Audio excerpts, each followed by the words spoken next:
ಇದೇ ರೀತಿ ಸರಿಯಾದ ಚಿಕಿತ್ಸೆ ಸಿಗದೆ ಮತ್ತೋರ್ವರು ಬಲಿಯಾಗಿರುವಂತಹ ಘಟನೆ ರಾಯಚೂರಿನಲ್ಲೂ ಸಹ ನಡೆದಿದೆ. ಸರಿಯಾದ ಸಮಯಕ್ಕೆ ಚಿಕಿತ್ಸೆ ಸಿಗದೆ ಹೃದಯಾಘಾತದಿಂದ ವ್ಯಕ್ತಿ ಸಾವನ್ನಪ್ಪಿದ್ದಾರೆ.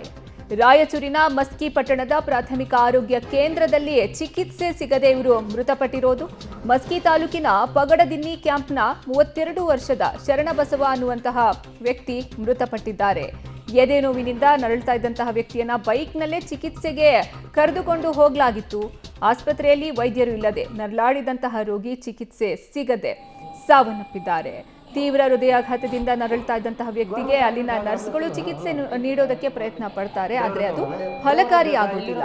ಶರಣಬಸವನನ್ನ ಉಳಿಸಿಕೊಳ್ಳೋದಕ್ಕೆ ಸ್ನೇಹಿತರು ಸಂಬಂಧಿಕರಿಂದ ನಾನಾ ಪ್ರಯತ್ನಗಳು ಸಹ ನಡೆಯುತ್ತೆ. ಈ ಬಗ್ಗೆ ಹೆಚ್ಚಿನ ಮಾಹಿತಿ ನೀಡ್ತಾರೆ ನಮ್ಮ ಪ್ರತಿನಿಧಿ ವಿಜಯ್, ದೂರವಾಣಿ ಸಂಪರ್ಕದಲ್ಲಿದ್ದಾರೆ.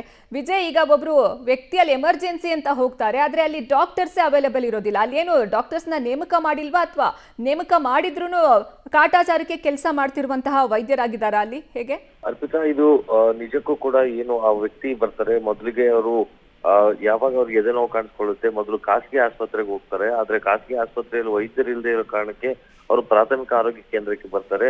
ಆದ್ರೆ ಅಲ್ಲೂ ಕೂಡ ವೈದ್ಯರು ಇರೋದಿಲ್ಲ. ಆ ಒಂದು ಪ್ರಾಥಮಿಕ ಆರೋಗ್ಯ ಕೇಂದ್ರದಲ್ಲಿ 3 ಜನ ವೈದ್ಯರು ಕಾರ್ಯನಿರ್ವಹಿಸ್ತಿದ್ದಾರೆ. ಆಗ ತಾನೇ ಅವರು ಡ್ಯೂಟಿಯಿಂದ ಹೋಗಿದ್ರು ಅಂತ ವೈದ್ಯಾಧಿಕಾರಿಗಳು ಹೇಳ್ತಿರುವಂತದ್ದು.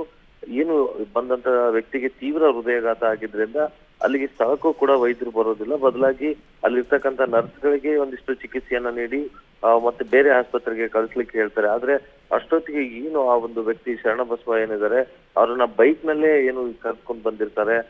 ಅಲ್ಲಿ ಯಾವುದೇ ರೀತಿಯಾದಂತಹ ಚಿಕಿತ್ಸೆ ಕೂಡ ಸಿಗಲ್ಲ. ಒಂದು ಗೋಲ್ಡನ್ ಅವರ್ ಅಂತ ಏನ್ ಹೇಳ್ತಾರೆ ವೈದ್ಯರು, ಆ ಒಂದು ಸಮಯವನ್ನ ನಿಜಕ್ಕೂ ಕೂಡ ವೈದ್ಯರು ಅಲ್ಲಿ ಸ್ಥಳಕ್ಕೆ ಬಂದು ಚಿಕಿತ್ಸೆಯನ್ನ ನೀಡಿದ್ರೆ ಅವನ್ನ ಉಳಿಸಬಹುದಿತ್ತ ಅನ್ನುವಂಥದ್ದು ಅವರ ಸಂಬಂಧಿಕರ ಅಳಲಾಗಿದೆ. ನಂತರ ಏನು ಆ ಮಸ್ಕಿ ಪ್ರಾಥಮಿಕ ಆರೋಗ್ಯ ಕೇಂದ್ರದಿಂದ ಸಿಂಧನೂರು ತಾಲೂಕು ಆಸ್ಪತ್ರೆಗೆ ಆಂಬುಲೆನ್ಸ್ ಅಲ್ಲಿ ಅವನ್ನ ಕರ್ಕೊಂಡು ಹೋಗ್ತಾರೆ. ಆದ್ರೆ ಮಾರ್ಗ ಮಧ್ಯದಲ್ಲೇನೆ ಸಾವನ್ನಪ್ಪಿರುವಂತದ್ದು. ಹೀಗಾಗಿ ಸೂಕ್ತ ಸಮಯದಲ್ಲಿ ಚಿಕಿತ್ಸೆ ಸಿಕ್ಕಿದ್ರೆ ಆ ಮನುಷ್ಯ ಬದುಕ್ತಾ ಇದ್ದ ಅನ್ನುವಂಥದ್ದು ಈಗ ಎದ್ದಿರುವಂತ ಪ್ರಶ್ನೆ. ನಿಜಕ್ಕೂ ಕೂಡ ಪ್ರಾಥಮಿಕ ಆರೋಗ್ಯ ಕೇಂದ್ರದಲ್ಲಿ 3 ಜನ ವೈದ್ಯರು ಇದ್ರೂ ಕೂಡ ಯಾಕೆ ಒಬ್ರು ಕೂಡ ಇರ್ಲಿಲ್ಲ ಅನ್ನುವಂಥದ್ದು, ಮತ್ತೆ ಅಗತ್ಯ ಸಲಕರಣೆಗಳು ಉಪಕರಣಗಳು ಕೂಡ ಅಲ್ಲಿ ಇಲ್ಲದೆ ಇರೋದು ಕೂಡ ಅಲ್ಲಿ ಚಿಕಿತ್ಸೆ ನೀಡಲಿಕ್ಕೆ ನರ್ಸ್ಗಳು ಸಾಧ್ಯ ಆಗ್ಲಿಲ್ಲ ಅನ್ನುವಂಥದ್ದು ಕೂಡ ಇಲ್ಲಿ ಗಮನಿಸಬೇಕಾದಂತ ಅಂಶ ಆಗಿದೆ. ಅರ್ಪಿತಾ.